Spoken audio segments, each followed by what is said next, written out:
Honey, I'm home. Man, what a long day at work. Oh my goodness, what is that?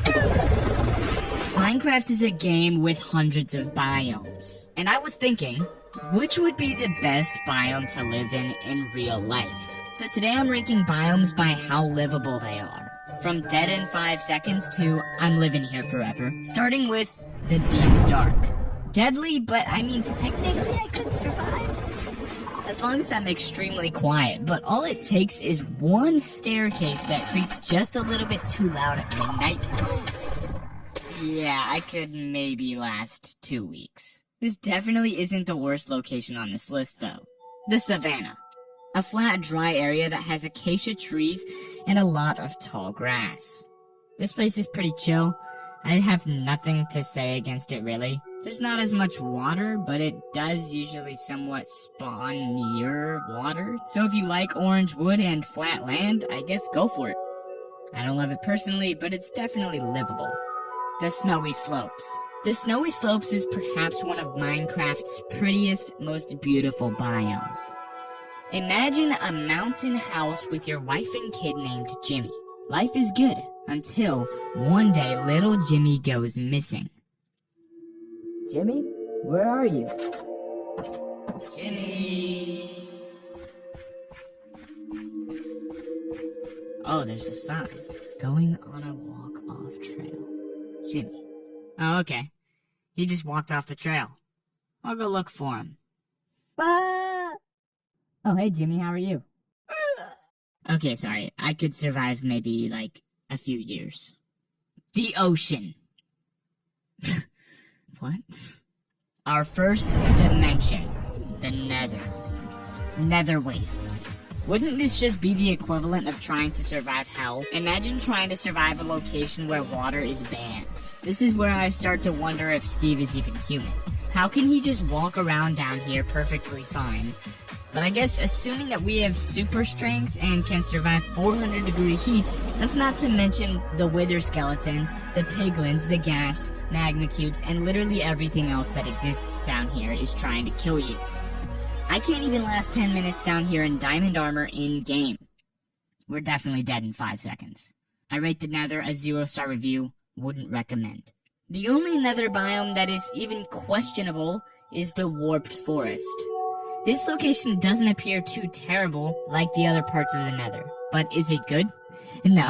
The endermen spawn like every 3 seconds. You'd still have to keep your head down no matter where you are. But I mean, other than that, I guess it's fine. Still blazing hot with no water though. I could last maybe 2 weeks if I'm superhuman. I don't know why I'm still even putting these on a list, but the Soul Sand Valley. A biome that has lots of emptiness and lots of giant bones everywhere. If I was here, my first thought would be, what even killed those things? Because they must have been massive. Dead in 5 seconds. Get me out of this place. I never want to come here again. Bruh. Really? The swamp. I mean, besides this place being gross and stuff, this place is much better than the others on this list. Besides the occasional witch, but they usually don't really bother, right? Kinda. Regardless, it's going into the livable category. But if I had the chance to move from the swamp to somewhere else, I would choose to move to the old growth pine taiga. I don't know why that's such a long name, but this place is amazing.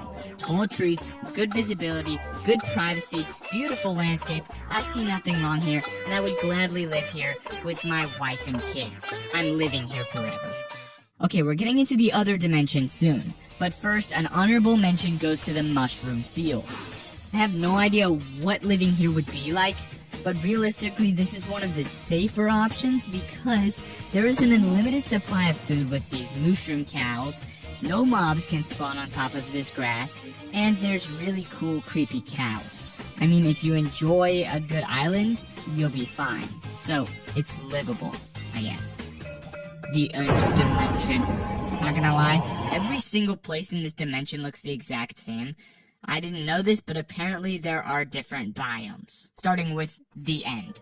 This is the main location. Everything is kind of boring. You have like 20,000 black men around you that tear you to pieces if you look at them. Oh yeah, and there's a dragon. You're dead in 5 seconds. and highlands. This is where the end cities and ships and chorus fruit are located at. No dragon this time, but there is a huge issue. These little guys. These dudes will do anything they can to make your life miserable. If they hit you even a little bit, you start flying through the air like an idiot. And after that, you're pretty much dead. Dead in 5 seconds. But it is kind of worth it because of the good loot. So, I mean, if you're adventurous, you know what I'm saying? Okay, back to the overworld we go. The desert. The desert is very interesting. There are some patches of water if you're lucky, but besides that, there's only cacti and some very dangerous monsters at night. Food is scarce, but I guess you could survive. It's livable. The Pale Garden. Do not get me started on this place. It's technically not out in the game yet as I'm making this video, but I did make a video where I played the mod for it, and I nearly died in real life. If you were here in real life, it's pretty much like you were trying to survive a quiet place, but a little easier because you can just stop them by simply looking at them. But if you don't know they're coming, you're just dead there and then. I'm surviving 2 weeks max here. Ice Spice. Wait, no, that's supposed to say ice spikes. Whoops. Whoopsie daisy. Rock. A location that is literally only ice. You could theoretically survive here if you had enough food and water, but with polar bears around and stuff like that, you're most likely not living more than a few years. The Dark Forest. Low-key, the Dark Forest is just nightmare fuel. This place is terrible in survival because you'll just be chilling and then turn the corner to 45 creepers riding spiders or something like that. There's pretty much a 0% survival rate if you're not prepared, and that's not even considering the Woodland Mansion. The Woodland Mansion have a bunch of bad things in it that basically if you're there and you're not ready, you're just dead in 5 seconds. Okay, so I'm just gonna speedrun a few others. The Birch Forest. That's easy. You're living there forever. Oak Forest. Living there forever. Sunflower Field Place. Whatever. You're living there forever. The Jungle, I mean, it's survivable, but low-key, I'd rather die than live there. That place is similar to the Dark Forest. It's too cluttered and there's just too much to move around. It's not as dangerous as the Dark Forest, but it's just as annoying. Then we also have the Water Monument thing, and this is just broken. You go anywhere near it and it slows you down so bad with mining fatigue. And then there's these giant fish things that smite you out of the water. You're pretty much dead in 5 seconds there too. Do you agree with my ranking for these biomes? If you have disagreements, let me know in the comments. Subscribe. I mentioned the Pale Garden, so if you guys are interested in that, I guess go watch the video on the screen.